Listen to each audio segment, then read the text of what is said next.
Hello, this is Ray Main here again with today's Bible reading.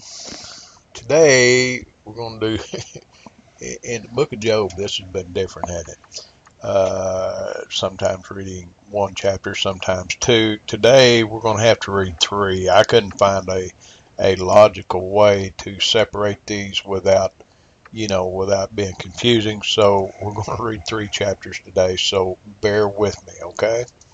Today we're going to be reading in the book of Job, chapter 29, 30, and 31. Moreover, Job continued his parable and said, Oh, that I were as in months past, as in the days whenever God preserved me, when his candle shined upon my head, and when by his light I walked through darkness, as I was in the days of my youth, when the secret of God was upon my tabernacle, when the Almighty was yet with me, when my children were about me, when I washed my steps with butter, and the rock poured me out rivers of oil, when I went out to the gate through the city, and when I prepared my seat in the street, the young men saw me and hid themselves, and the aged arose and stood up. The princes refrained talking, and laid their hand on their mouth. The nobles hid their peace, and their tongue cleaved to the roof of their mouth.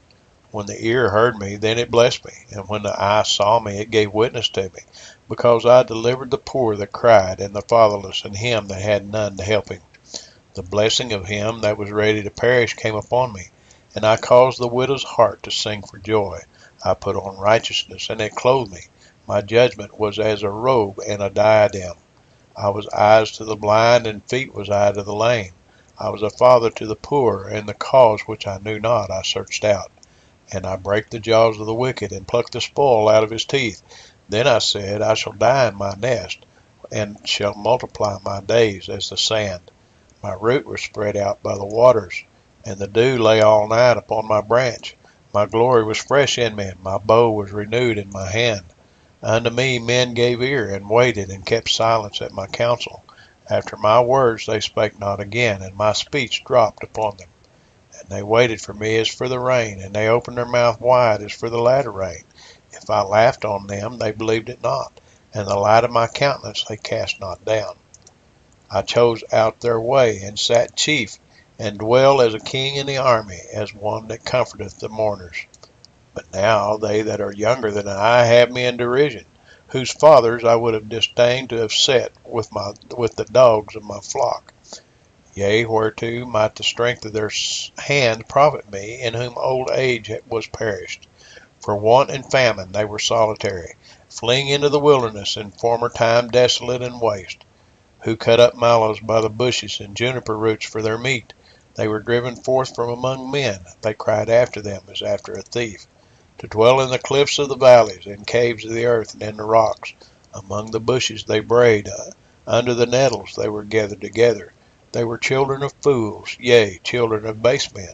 They were viler than the earth. And now am I their song, yea, I am their byword. They abhor me, they flee far from me, and spare not to spit in my face. Because he hath loosed my cord, and afflicted me, they have also let loose the bridle before me. Upon my right hand rise the youth. They push away my feet, and they raise up against me the ways of their destruction. They mar my path. They set forward my calamity.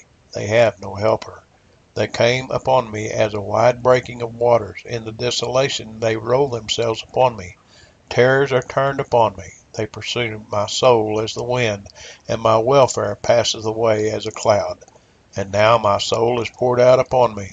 The days of affliction have taken hold upon me.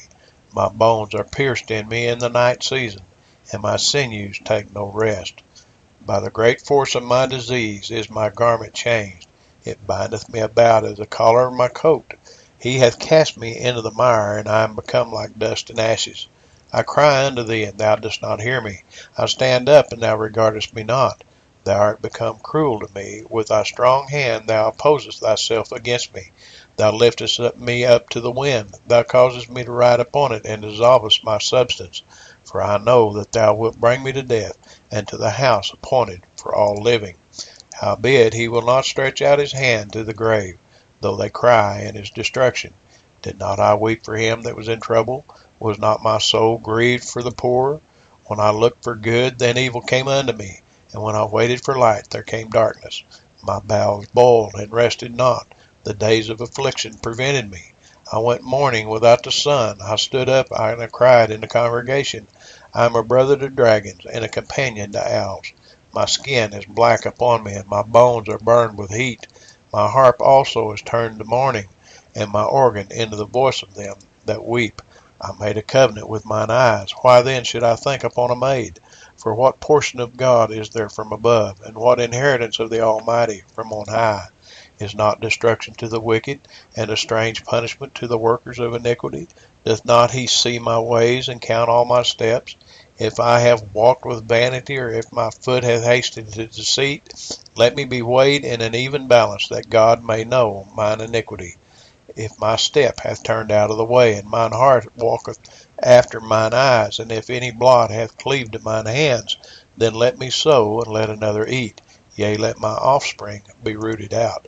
If mine heart have been deceived by a woman, or if I have laid wait at my neighbor's door, then let my wife grind unto another, and let others bow down upon her. For this is an heinous crime, yea, it is an iniquity to be punished by the judges. For it is a fire that consumeth to destruction, and would root out all mine increase. If I did despise the cause of my manservant or of my maidservant, when they contended with me, what then shall I do when God riseth up? And when he visiteth, what shall I answer him? Did not he that made me in the womb to make him, and did not one fashion us in the womb? If I have withheld the poor from their desire, or I have caused the eyes of the widows to fail, or have eaten my morsel myself alone, and the fatherless hath not eaten thereof, for from my youth he is brought up with me, as with a father, and I have guided her from my mother's womb.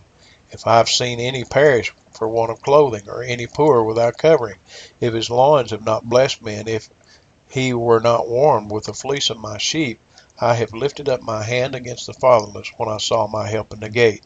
Then let mine arm fall from my shoulder blade, and mine arm be broken from the bone. For destruction from God was a terror to me, and by reason of his highness I could not endure. If I have made gold my hope, or have said to the fine gold, thou art my confidence, if I rejoiced because my wealth was great, and because mine hand had gotten much, if I beheld the sun when it shined, or the moon walking in brightness, and my heart hath been secretly enticed, or my mouth hath kissed my hand, this also were an iniquity to be punished by the judge, for I should have denied that God is above. If I rejoiced at the destruction of him that hated me, or lifted up myself when evil found him, neither have I suffered my mouth to sin by wishing a curse to his soul. If the men of my tabernacle said not, Oh, that we had of his flesh, we cannot be satisfied. The stranger did not lodge in the street, but I opened my doors to the traveler. If I covered my transgressions as Adam, by hiding mine iniquity in my bosom, did I fear a great multitude, or did the contempt of families terrify me that I kept silence, and went not out of the door? Oh, that one would hear me! Behold, my desire is, that the Almighty would answer me, and that mine adversary had written a book. Surely I would take it upon my shoulder, and bind it as a crown to me. I would declare unto him the number of my steps. As a prince would I go near unto him. If my land cry against me, or that the furrows that likewise thereof complain, if I have eaten the fruits thereof without money, or have caused the owners thereof to lose their life, let thistles grow instead of wheat, and cockle instead of barley. The words of Job are ended. Well, that was a long reading, but just as a brief analysis, I ought to let this stand for itself, but as a brief analysis, he said, look, I've always shown charity to the poor. I've clothed them. I've fed them. If that's not so, if I haven't always looked to God as my Savior, if I've looked at gold as my confidence, then let the flesh fall from my arm, and let nothing that I have return. You know, listen to it again. Read the words. This is the cry of a man that is righteous. God bless you. Talk to you.